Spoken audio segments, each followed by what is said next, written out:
Salut à tous les amis, j'espère que vous allez bien. On se retrouve aujourd'hui pour une nouvelle vidéo. On va évoquer la situation actuelle du Barça en termes de mercato et autres. Comme vous le savez, on va parler du gardien qui va remplacer Marc-André Ter Stegen via Joker médical. Mais bien plus que cela, on va revenir un petit peu sur l'actualité du Barça de manière un peu plus générale. Une petite interview donnée par Lewandowski, par Rafinha, etc. Bon, allons-y pour la vidéo de la journée. Bon, le Barça, comme vous l'avez vu, donc 7 sur 7 en championnat d'Espagne. Excellente nouvelle, très bonne gestion pour l'instant, même si on peut critiquer la gestion de certains temps de jeu, comme Lamine Yamal Koundé qui joue beaucoup, et qu'en cas de blessure, ce serait compliqué de les remplacer. En ce sens, on attend beaucoup le retour d'Ansu Fati, qui pour l'instant n'a pas joué cette saison, mais qui est disponible et dans le groupe. Donc on espère le voir contre Osasuna dès ce week-end. De l'autre côté, le Barça va donc remplacer Marc-André Ter Stegen et utiliser le joker médical. Donc il faut comprendre que lorsqu'il y a une blessure longue durée, le Barça peut utiliser 80% du salaire du joueur blessé afin de pouvoir recruter. En ce sens, Ter Stegen ayant un salaire assez élevé, le Barça peut utiliser 80% de son salaire pour recruter un joueur. Qu'est-ce que va faire le Barça? Eh bien, ils vont utiliser ce pourcentage afin de pouvoir recruter l'ancien gardien de la Juve, le gardien polonais Wojtek Szczesny. Donc là, élément important, le Barça va avoir une marge en plus et il va utiliser cette marge qui est évidemment la résultante du fait que le contrat de Ter Stegen était assez élevé pour pouvoir inscrire définitivement Dani Olmo en avance. Il faut savoir que le Barça avait inscrit Dani Olmo jusqu'au mois de janvier et qu'en janvier le Barça devait inscrire donc le joueur définitivement parce que rappelez-vous Dani Olmo a été inscrit parce qu'il y avait une longue blessure de Christensen, donc au retour de Christensen il faudra avoir réglé le problème et vu là que Ter Stegen s'est blessé, tu rentres dans un espèce de cercle un petit peu vertueux pour le coup et tu vas utiliser la blessure de Ter Stegen pour pouvoir inscrire Dani Olmo cette fois-ci définitivement pour la saison. Donc, le club travaille en ce moment également en définitive pour inscrire Dani Olmo définitivement, mais aussi parce qu'en janvier, il faudra encore inscrire le contrat d'Inigo Martinez, qui là a été inscrit, je le rappelle, jusqu'en janvier, grâce ou à cause de la blessure de Ronald Araujo, qui était de longue durée. Et donc, ça aussi, c'est un élément qu'il faudra avoir géré. Comment le gérer? Comment solutionner ce problème?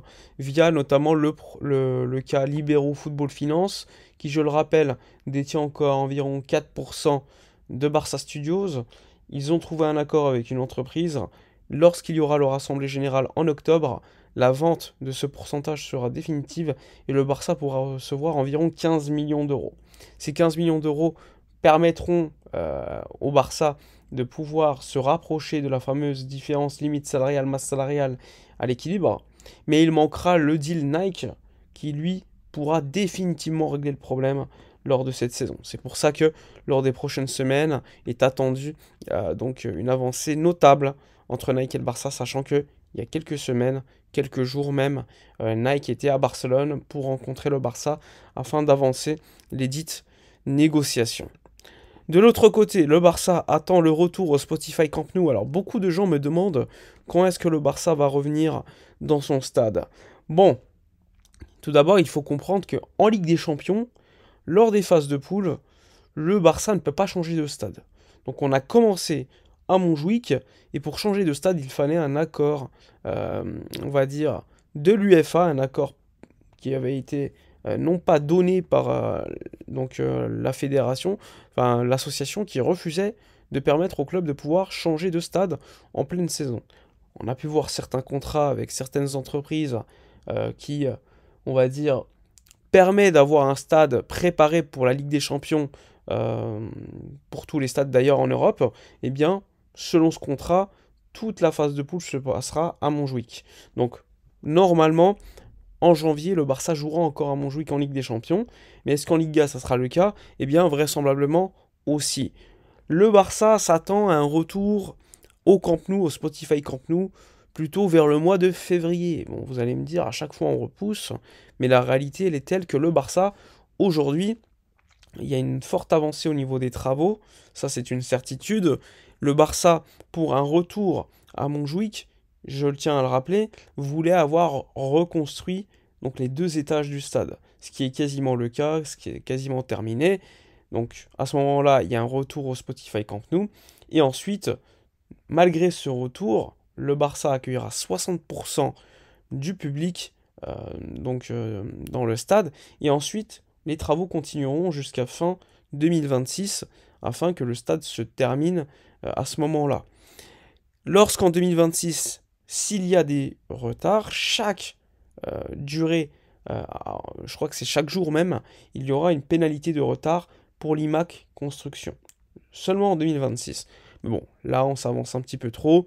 Pour l'instant, au mois de février, on devrait avoir un retour au Spotify Camp Nou. En effet, à la base, c'était plutôt au mois de novembre. Mais bon, les constructions, le mauvais temps, le fait que également il y ait eu des litiges avec des voisins qui demandaient que les travaux se terminent plutôt à 22 heures, même 20 heures avant, eh bien ça n'a pas aidé. Maintenant, c'est du 24 sur 24. Donc ça permet également au Barça d'être beaucoup plus efficace, enfin là, plutôt à l'IMAC, d'être beaucoup plus efficace. Donc on verra, mais c'est un élément important parce que le Barça budgète un retour au Spotify Camp Nou qui évidemment sera beaucoup plus rémunérateur que jouer à Montjuïc, hein. Déjà c'est beaucoup plus compliqué d'aller à Montjuïc, et surtout Montjuïc c'est quoi, les 50 000 personnes max, et encore avec une visibilité qui n'est pas forcément top. Lors des derniers matchs, il y avait une très bonne influence, 45 000 en moyenne. C'est également le fait que le Barça a de bons résultats. Mais au Camp Nou, on attend 60 000, 65 000 maximum au stade. Donc c'est déjà beaucoup plus.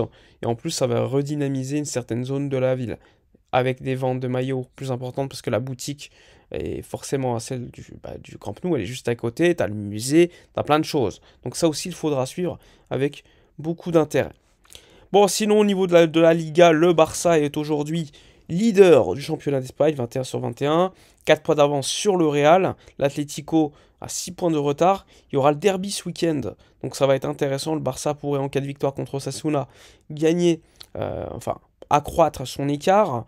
Et Villarreal est tout juste derrière avec 7 points de retard. Donc c'est une Liga plutôt intéressante, avec des équipes qui jouent plutôt bien au football, que ce soit Gérone, le Celta Vigo, l'Athletic Club, etc.